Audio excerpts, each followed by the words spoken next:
আজকের এই বিশ্লেষণে সবাইকে স্বাগত।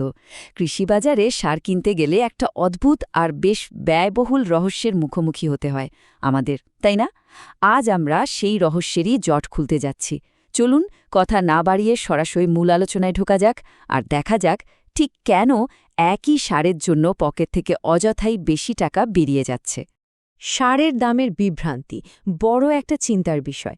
দোকানে যখন একই গ্রেডের সার, ধরুন 10-26-26 বা 12-32-16 পরপর সাজানো থাকে, তখন ভীষণ একটা কনফিউশন বা বিভ্রান্তি তৈরি হয়।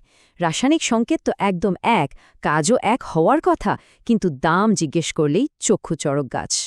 মাথায় আসে না প্রতি ৫০ কেজির বস্তায় দামের পার্থক্য প্রায় ২০০ থেকে ৩০০ টাকা পর্যন্ত কিভাবে হতে পারে।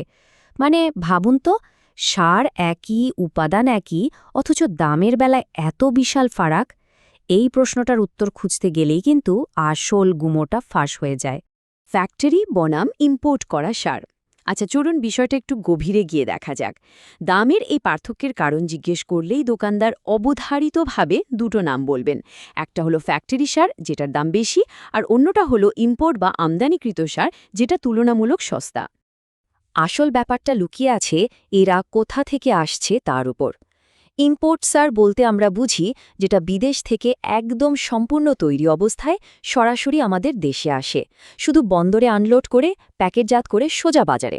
আর ফ্যাক্টরি সার, নাম শুনেই বোঝা যাচ্ছে দেশীয় কারখানায় তৈরি। কিন্তু এখানে একটা মজার ব্যাপার আছে। ফ্যাক্টরি সারের কাঁচামালগুলো কিন্তু সেই বিদেশ থেকেই আমদানি করা হয়, তারপর সেটা আমাদের দেশের কারখানায় এনে প্রক্রিয়াজাত করে দানায় রূপান্তর আর মিক্সিং করা হয়। এই পুরো প্রক্রিয়াটা কিভাবে কাজ করে সেটা জানলেই কিন্তু অর্থনীতির অঙ্কটা মিলে যাবে। ফ্যাক্টরি সারের দাম কেন এত চড়া? কারণ প্রথমে বিদেশ থেকে কাঁচামাল আনার জন্য মোটা অঙ্কের পোর্ট ট্যাক্স গুনতে হয়। এরপর সেই কাঁচামাল কারখানায় নিয়ে গিয়ে প্রসেসিং বা মিক্সিং করার জন্য আরেক দফা উৎপাদন খরচ যোগ হয়। শেষ ধাপে আসে স্থানীয় প্যাকেজিং। তো এই যে মাঝখানে এতগুলো অতিরিক্ত ধাপ, এগুলোর কারণেই ফ্যাক্টরি সারের চূড়ান্ত দাম এক ক্লাফে অনেকটা বেড়ে যায়। আর ইম্পোর্ট সারের ক্ষেত্রে এই কারখানার প্রসেসিং খরচটাই তো নেই। বাহ্যিক রূপ কি মানের উপর প্রভাব ফেলে? খুব স্বাভাবিক একটা ভয় কিন্তু আমাদের মনে কাজ করে। সস্তা দামের ইম্পোর্ট সার কিনলে কি ফলন কম হবে? সারের চেহারা দেখেই কি তার কাজের প্রমাণ পাওয়া যায়? অনেকেই তো ভাবেন দাম কম মানেই সারের কোয়ালিটি নিশ্চিত খারাপ। কিন্তু এখানে সবচেয়ে ইন্টারেস্টিং বিষয়টা কি জানেন? এই বাইরের চেহারাটাই আমাদের সবচেয়ে বেশি ধোঁকা দেয়। ফ্যাক্টরি সালের দানাগুলো দেখতে দারুণ সুন্দর, বেশ বড় বড় আর গাঢ় রঙের হয়। অন্যদিকে ইম্পোর্ট সারের দানাগুলোর রং একটু হালকা আর আকারটাও সামান্য ছোট হতে পারে। খালি চোখে দেখে স্বাভাবিকভাবেই মনে হবে ফ্যাক্টরি সারটাই বোধহয় বেশি শক্তিশালী বা ভালো। কিন্তু বাইরের চেহারা দেখে সারের মান বিচার করাটা একটা মস্ত বড় ভুল।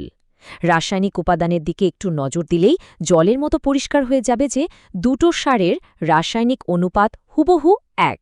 ধরুন এটা যদি 10-26-26 গ্রেডের সার হয়, তাহলে ফ্যাক্টরি আর ইম্পোর্ট দুটোতেই ঠিক 10% নাইট্রোজেন, 26% ফসফরাস আর 26% পটাশিয়াম থাকে। সোজা কথায়, দেখতে যেমনই হোক না কেন, মাটির নিচে যাওয়ার পর ফসলের জন্য এদের কাজ কিন্তু 100 ভাগ সমান। আর এই রাসায়নিক অনুপাতের বিষয়টা কিন্তু যে কেউ যা খুশি তাই করতে পারে না। Fertiliser board of control India বা এফসিআই অত্যন্ত কড়াকড়িভাবে এটা নিয়ন্ত্রণ করে। এই সরকারি সংস্থারই প্রতিটি সারের নমুনা ল্যাবে টেস্ট করে। উপাদানের মাপে চুল পরিমাণ এদিক ওদিক হলে সেই সার কোনোভাবেই আইনি পথে বাজারে আসতে পারবে না। কাজেই ইম্পোর্ট সারের মান নিয়ে বিন্দুমাত্র সন্দেহ রাখার কোনো কারণই নেই। হ্যাঁ, একটা ব্যাপার ঘটে।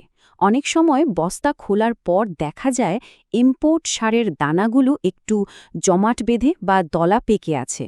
এটা দেখে অনেকেই ঘাবড়ে যান, কিন্তু আসলে ঘটনাটা ঘটে গুদামে দীর্ঘদিন স্তূপ করে রাখার জন্য। অতিরিক্ত ওজনের চাপে, বিশেষ করে একদম নিচের দিকের বস্তাগুলোতে এমনটা হয়। এর ফলে মাঠে সার ছড়াতে হয়তো সামান্য একটু বেগ পেতে হতে পারে, কিন্তু সারের আসল রাসায়নিক গুণাগুণ বা ফসলের উৎপাদনে এর এক ফোঁটাও নেতিবাচক প্রভাব পড়ে না, গ্যারেন্টি। জাহাজ পরিবহন সংক্রান্ত ভুল ধারণা ভাঙা। চলুন এবার একটা দারুণ মজাদার আর প্রচলিত গুজব নিয়ে কথা বলা যাক। কৃষিবাজারে কান পাতলেই সারের গুণাগুণ নিয়ে এমন সব আজগুবি কথা শোনা যায় যার বৈজ্ঞানিক কোনো ভিত্তিই নেই। সবচেয়ে বেশি যেটা শোনা যায় তা হলো ইম্পোর্ট করা সার নাকি খোলা জাহাজে আসে আর বাতাসে এর রং উড়ে গিয়ে হালকা হয়ে যায়। একদম জোর দিয়ে বলছি, এটা আদ্যপ্রান্ত একটা গালগল্প আর সম্পূর্ণ মিথ্যে একটা ধারণা যা স্রেফ বাজারে ছড়িয়ে দেওয়া হয়েছে। আসল সত্যটা কি ভাবুন তো, সার যদি সত্যি খোলা জাহাজে আসতো তাহলে সমুদ্রের বাতাসে আর আর্দ্রতায় সেটা আমাদের দেশে পৌঁছানোর আগেই গলে একেবারে জল হয়ে যেত। বিদেশ থেকে আনা সম্পূর্ণ প্রস্তুত সার হোক বা কাঁচামাল সবসময় সম্পূর্ণ এয়ারটাইট বা বায়ুরোধী কন্টেনারে করে জাহাজে আনা হয়। এর ভেতরে হাওয়া ঢোকা বা বেরোনোর কোনো উপায় নেই। বন্দরে আনলোড করার সময়ও মারাত্মক সতর্কতা নেওয়া হয়, কারণ সামান্য একটু জলের ছোঁয়া লাগলেই সারের দফাফার। তাহলে রঙের এই তারতম্য কেন হয়? উত্তরটা খুব সোজা। পৃথিবীর বিভিন্ন দেশের কাঁচামালের নিজস্ব একটা প্রাকৃতিক রং থাকে।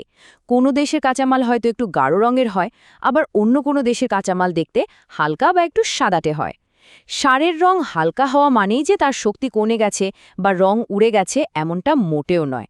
এটা স্রেফ সেই নির্দিষ্ট দেশের কাঁচামালের একটা প্রাকৃতিক বৈশিষ্ট্য, আর কিচ্ছু না। সঠিক সার শনাক্তকরণ। এতক্ষণ তো আমরা সারের মান আর দামের পেছনের আসল বিজ্ঞান আর অর্থনীতির গল্পটা জানলাম। এবার আমরা একেবারে শেষ পর্যায়ে চলে এসেছি, সবচেয়ে কাজের জিনিসটা শিখতে। দোকানে গিয়ে কিভাবে চিনব কোনটা আসল ইম্পোর্ট সার? প্রতারণার হাত থেকে বাঁচার উপায়টা কিন্তু খুবই সহজ আর চমকপ্রদ। দোকানে গিয়ে বস্তাটা একটু খুঁটিয়ে দেখতে হবে।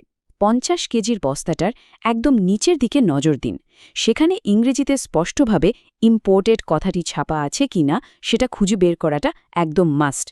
যদি দেখেন বস্তার গায়ে এই ইম্পোর্টেড লেখাটা কোথাও নেই, তবে নিশ্চিন্তে ধরে নেবেন সেটা দেশীয় কারখানায় তৈরি ফ্যাক্টরির সার। অনেক সময় কিন্তু এমন হয় যে মুখের কথাই ইম্পোর্ট সার বলে ফ্যাক্টরি রেটে বিক্রি করার চেষ্টা চলে। তাই মুখের কথায় একদম কান দেবেন না। সবসময় নিজের চোখে বস্তার গায়ে ছাপা লেখাটার উপর ভরসা রাখবেন। আজকের এই বিশ্লেষণ থেকে একটা জিনিস জলের মতো পরিষ্কার, তাই না?